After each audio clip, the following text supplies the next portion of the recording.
Good evening, and welcome back to the Quiet Library. Tonight, we leave behind the noise of the modern world and step into one of history's greatest civilizations. A civilization that flourished for more than 3,000 years, not because of vast forests or endless rain, but because of a single river, the Nile. As you settle comfortably, imagine the first light of dawn spreading across the water. The sky begins as a deep indigo, and then, slowly,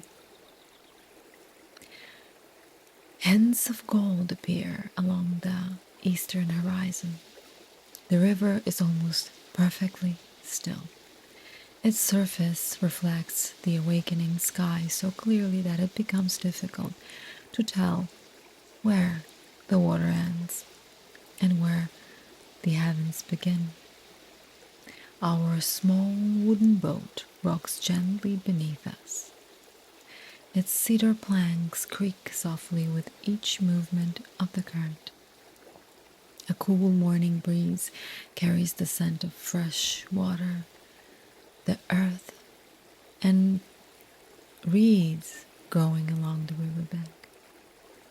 Somewhere in the distance, a heron calls. Closer still, tiny ripples spread across the water as fish briefly break the surface before disappearing once again beneath the calm river. There is no engine, no hurry, only the quiet rhythm of the Nile, flowing northward, just as it has for millions of years.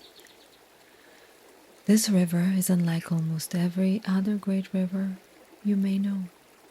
While many rivers flow south, the Nile flows steadily toward the Mediterranean Sea in the north.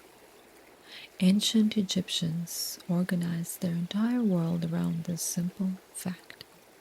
Because the river flowed north, they called the southern region Upper Egypt and the northern delta Lower Egypt. At first, it seems backwards until you remember that rivers are named not by a map, but by the direction their waters travel downhill. Already, the river is teaching us something. As the sun rises higher, the landscape slowly comes alive. Farmers emerge from small mud brick homes. They walk toward fields still damp from the river's life-giving waters. Children carry woven baskets. Fishermen untie their boats for simple wooden posts. Life begins early here, not because anyone commands it so, but because the cool hours after sunrise are precious. Soon, the Egyptian sun will become warm enough to encourage even the most diligent workers to seek shade whenever they can. For thousands of years, the Nile made all of this possible. The Greek historian Herodotus famously described Egypt as the gift of the Nile. More than 2,000 years later, his words still feel remarkably true. Without this river, much of Egypt would be endless desert. Beautiful, but unforgiving. Instead, each year the Nile overflowed its banks during the annual inundation. The floodwaters spread across the surrounding land, leaving behind rich, dark silt carried from far to the south. When the water slowly receded, farmers planted wheat, barley, flax, vegetables, and orchards that would nourish entire communities. The river did far more than just provide water. It renewed the soil itself. Ancient Egyptians understood this rhythm deeply. Their calendar was built around it. Rather than thinking of the year as 4 seasons, they recognized 3: the season of flooding, the season of planting, and the season of harvesting. Life moved in harmony with the river, not against it. As our little boat drifts onward, tall stands of papyrus sway gently in the morning breeze. These graceful green plants were among Egyptians' greatest treasures. From papyrus, the Egyptians created boats, rope, sandals, baskets, mats, and perhaps most famously, a writing material that would carry knowledge across generations. Without papyrus, many of the stories of ancient Egypt might never have reached us. The breeze grows warmer now. The birds sing more confidently. Ahead, the river bends gently toward a cluster of white sails catching the morning light. Other boats, other travelers, other stories waiting to be discovered. Our journey along the Nile has only just begun. The morning has settled gently over the Nile.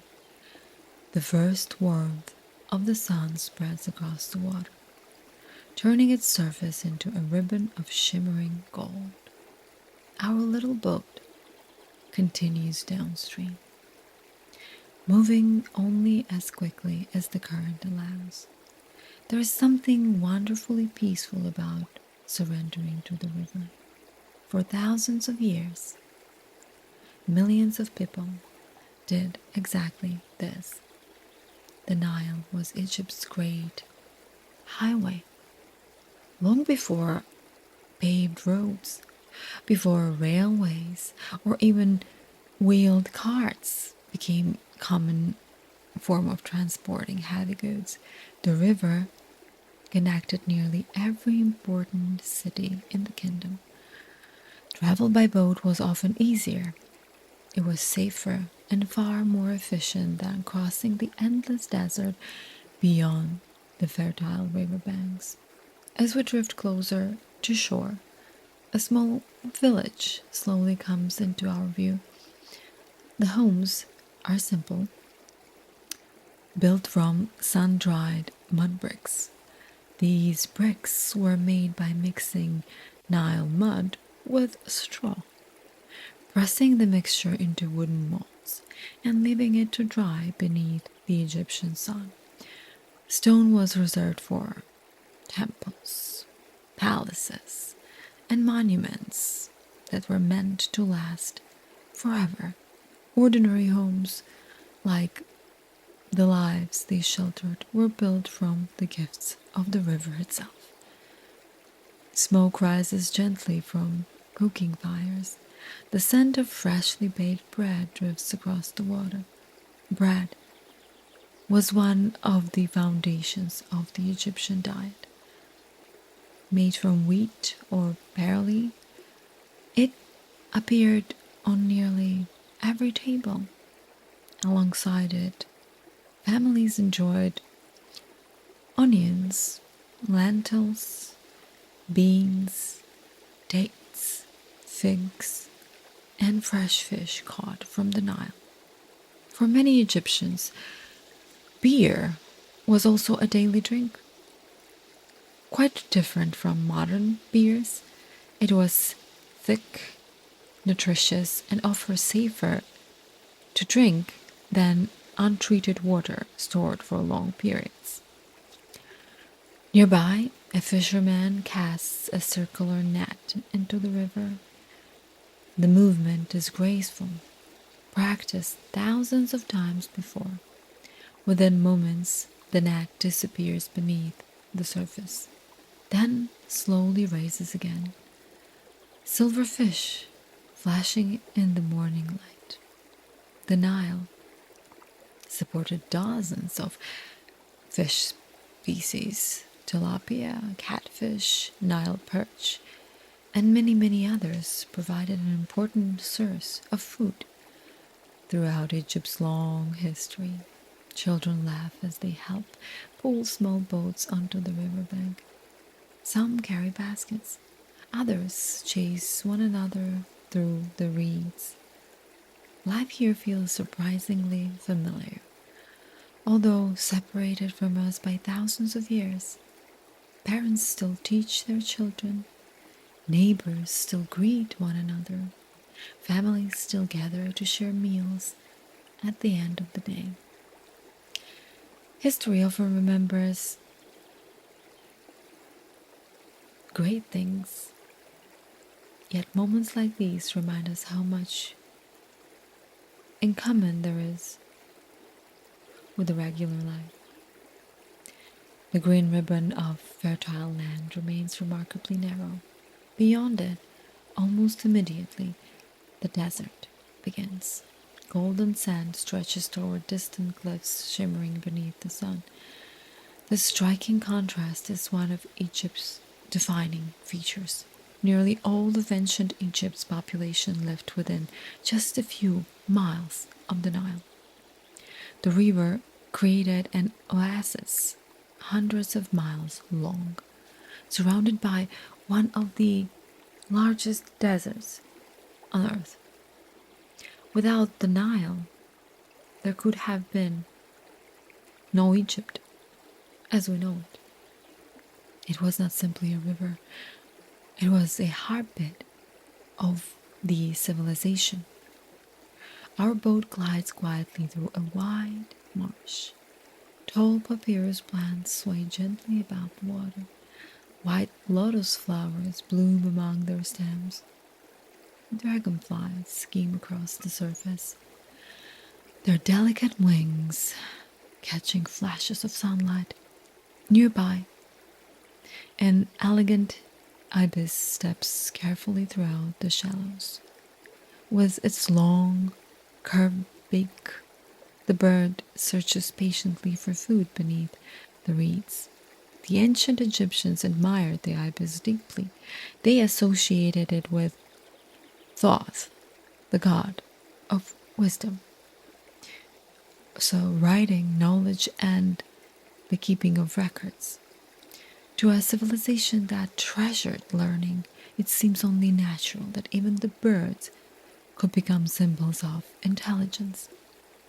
The wind fills our small linen sail once again. The boat leans ever so slightly ahead, beyond another gentle bend of the river. Tall stone columns begin to appear above clusters of palm trees. Their enormous silhouettes catch the afternoon sun. A temple awaits us, one of many that stood beside these ancient waters, where faith, politics, learning, and everyday life quietly came together. And that is where our journey continues next. The afternoon sun hangs gently above the Nile. Its light is warmer now, casting long reflections across the slow-moving water. Our boat glides toward the great stone columns we first noticed in the distance. With every passing moment, they grow larger, more magnificent, until they seem to rise directly from the riverbank itself. Before us stands one of ancient Egypt's great temples. Perhaps that's Karnak, perhaps Luxor, or perhaps another sanctuary whose name has faded with time. The exact place matters less than what it represents. For all across Egypt, temples were among the most extraordinary buildings ever constructed. As we step ashore, the sounds of the river grow quieter behind us. Ahead, massive Sandstone walls stretch toward the sky. Some are taller than modern apartment buildings. Their surfaces are covered from top to bottom with carefully carved hieroglyphs. At first glance, they may appear to be just decorations, but every carving tells a story. Victories won, harvests celebrated, religious ceremonies performed, the names of kings, queens, priests, and ordinary offerings made to the gods. For the ancient Egyptians, writing itself possessed a kind of sacred power. To carve words into stone was to help preserve them for eternity. A warm breeze passes between the towering columns. Even today, visitors often describe these temples as forests made of stone. Some columns rise nearly 70 feet into the air. Their capitals bloom like enormous papyrus flowers opening toward the sunlight. Imagine standing here over the 3,000 years ago. The walls brightly painted in reds, blues, greens, and brilliant gold. Many people are surprised to learn that Egyptian temples were never the pale sandstone color we see today. Originally, they were alive with color. But time, wind, and countless centuries beneath the desert sun slowly carried much of that paint away. But in their own age, these temples must have appeared dazzling. Inside the temple courtyard, life continues quietly.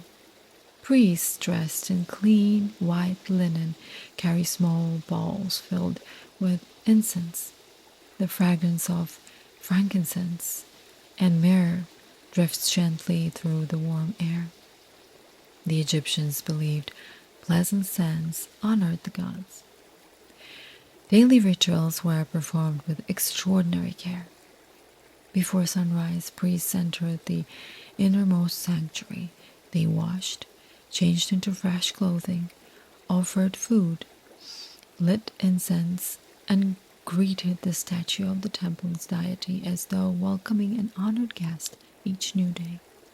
Religion here was woven naturally into daily life, not something separate from it. The temple itself was also much more than a place of worship. It employed hundreds of people: gardeners, bakers, brewers, craftsmen, scribes, musicians, physicians, storekeepers. Large temples owned farmland, managed workshops, stored grain, and provided work for entire communities. In many ways, they functioned almost like small cities. Nearby, a young scribe sits cross-legged beneath a shaded portico. His palette rests nearly beside him. One well holds black ink, the other red. Using a slender reed brush, he carefully copies a religious text onto smooth sheets of papyrus. Writing was a highly respected profession in ancient Egypt. Most people could not read or write. Those who mastered the art became record keepers, administrators, architects, tax collectors, diplomats, and advisors to the kings. There was even an ancient Egyptian saying that encouraged children to become scribes, because a person's back grows weary carrying heavy stones, but the mind grows stronger throughout learning. As we continue walking, gigantic statues appear along the entrance. Their calm faces gaze eternally toward the river. They have watched generations come and go. Floods, harvests, coronations, and countless sunsets, much like this one. Yet, despite their immense size, the atmosphere remains peaceful. No one rushes, no one speaks loudly, only quiet footsteps echo across the warm stone beneath our feet. As the afternoon begins to soften, golden light pours through the columns. The long shadows create beautiful patterns across the temple floor. It is easy to understand why Egyptians believed places like this connected heaven, earth, and the eternal journey beyond. Our boat waits patiently beside the river. The current still flows northward, as it always has. Soon, we will climb aboard once more and continue toward one of the greatest sights the ancient world has ever known. Far beyond the next bend, where the desert meets the river, something extraordinary is beginning to appear on the horizon. Our boat leaves the temple behind, and once again, the Nile becomes our quiet companion. The afternoon is giving way to evening. The air feels softer now. Palm trees cast long shadows across the water, and the river carries us gently toward the northern reaches of ancient Egypt.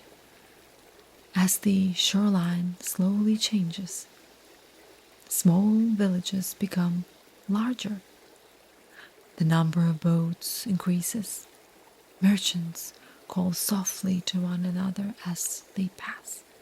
Some vessels carry baskets overflowing with grain. Others transport blocks of limestone. A few are loaded with pottery, textiles, or fragrant jars of oil and perfumes.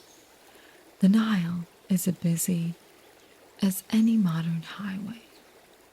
Everything that sustains Egypt seems to travel upon its waters. Ahead, something begins to emerge from the shimmering desert. At first, it looks almost like a mountain catching the last light of day. But as we drift closer, its shape becomes unmistakable, a perfect triangle rising above the horizon. Then another, and another. The pyramids, even today, they inspire awe. Imagine seeing them for the very first time in the age of the pharaohs. They would have appeared even more breathtaking than they are now. Most people are surprised to learn that the Great Pyramid was not originally the weathered stone structure we recognize today. It was covered with smooth blocks of fine white limestone, carefully polished until they reflected the Egyptian sun. From miles away, the pyramids would have gleamed brilliantly, almost like enormous beacons rising from the desert. Some historians believe they were visible from astonishing distances along the Nile. The golden light of sunset would dance across their smooth surfaces, making them appear almost luminous. Nearby, the bustling city of Memphis arrives. For much of Egypt's early history, Memphis served as one of the kingdom's most important capitals. Officials, craftsmen, merchants, architects, and scribes all gathered there. From this city, kings governed a civilization that stretched hundreds of miles along the river. Contrary to what many imagine, the pyramids were not built by enslaved people. Archaeological discoveries over the past several decades tell us a different story. Many of the workers were actually skilled laborers, stonecutters, engineers, surveyors, boatmen, carpenters, and seasonal workers who helped during the month when the Nile's annual flood covered the fields, making farming temporarily impossible. Entire villages were built to house these workers. They received food, medical care, and wages in the form of bread, beer, and supplies. Building a pyramid required remarkable organization. Not only strength, but mathematics, planning, astronomy, and extraordinary cooperation between thousands of people. As our boat continues north, the evening breeze carries the scent of fresh water across the deck. A flock of white birds circles about the river before settling among the reeds. Farther ahead, children wave from the riverbank. A farmer guides 2 oxen through fertile soil left rich by the Nile's most recent flood. Life continues, much as it always has. While kings built monuments meant to last forever, most Egyptians spent their days planting crops, raising families, fishing, learning trades, celebrating festivals, and hoping for good harvests. History often remembers rulers, but civilizations are truly built by ordinary people. As the sun lowers toward the horizon, our eyes are drawn once more to the Great Pyramid. For nearly 4,000 years, it stood as the tallest human-made structure on Earth, a record that would not be surpassed until the construction of great cathedrals in medieval Europe. Its precision still amazes engineers today. The sides are aligned almost perfectly with cardinal directions: north, south, east, and west. Without modern instruments, ancient surveyors achieved a level of accuracy that continues to inspire admiration. The last rays of sunlight slowly fade from the limestone. The brilliant white gives way to soft shades of amber, then rose, then deep blue, and one by one, the stars began to appear above the desert. The same stars that guided sailors upon the Nile, inspired priests, and helped Egyptian astronomers measure the passing seasons. Night is approaching. The river grows quiet. Our little boat continues drifting peacefully downstream. And beneath the first stars of the evening, our final journey along the Nile is about to begin. The sun has now slipped beyond the western horizon. Its final light lingers only as a soft glow about the desert, before slowly giving way to evening. Our little boat drifts almost silently across the darkening Nile. The water has become wonderfully still. Each gentle ripple catches the first stars, until it seems as though the river itself is carrying the night sky toward the sea. The day's warmth is fading. A cool breeze moves softly through the papyrus reeds. Somewhere along the riverbank, a frog calls into the darkness. Nearby, the quiet splash of a fish briefly disturbs the water before everything becomes still once again. The Nile has changed its character, the busy river of daylight, filled with merchants, farmers, children, and fishermen, has become a place of peaceful reflection. Our guide lowers the small sail. There is little need for it now.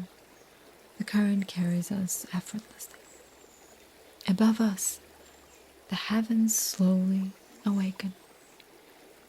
One by one, the stars appear. Then hundreds, then thousands. Without modern cities, without electric lights, the night sky above the ancient Egypt must have been breathtaking. For the Egyptians, these stars were more than beautiful. They were teachers, guides, timekeepers. Long before mechanical clocks, people observed the heavens to understand the passing of seasons. They watched certain stars rise just before dawn. Then they measured time during the night by following familiar constellations across the sky. One star held particular importance, Sirius, the brightest star visible from Earth, and each year, its first appearance before sunrise closely coincided with the beginning of Nile's annual flood. For the Egyptians, this was one of the most important moments of the year. The rising waters meant new life, fresh soil, future harvests, and another cycle of renewal. The river, the stars, and the people were all connected. As our boat continues northward, we pass quiet villages where tiny lamps glow behind open windows. Families gather for their evening meal. Children begin to grow sleepy. A mother quietly tells a story to her child. An elderly grandfather watches the river from his doorway. Some things, no matter how many thousands of years pass, remain beautifully familiar. Across the water, the great pyramids have become silhouettes beneath the stars.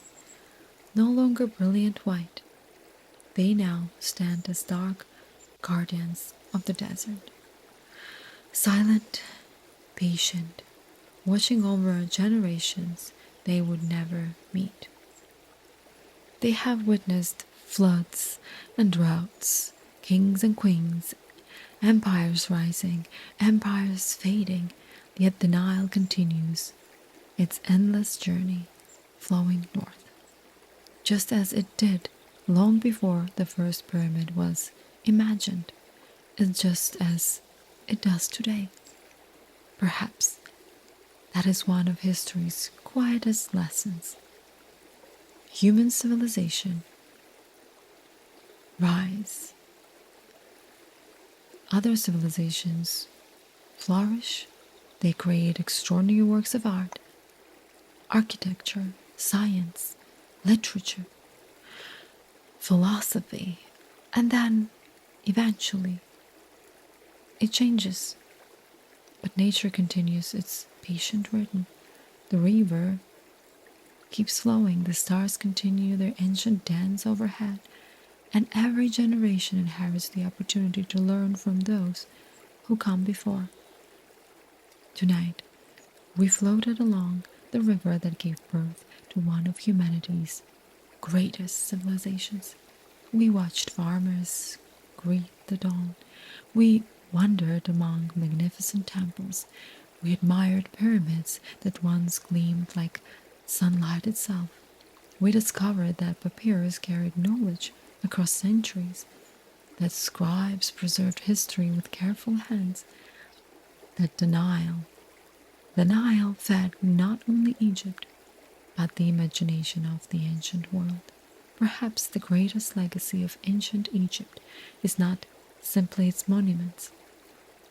It is its remarkable belief that knowledge, memory, and human achievement deserved to be preserved. That belief has reached us. across thousands of years, allowing us to continue this quiet conversation with the past today. Our journey has come to its gentle end. Thank you for drifting down the Nile with me. Thank you for spending another peaceful evening in the quiet library.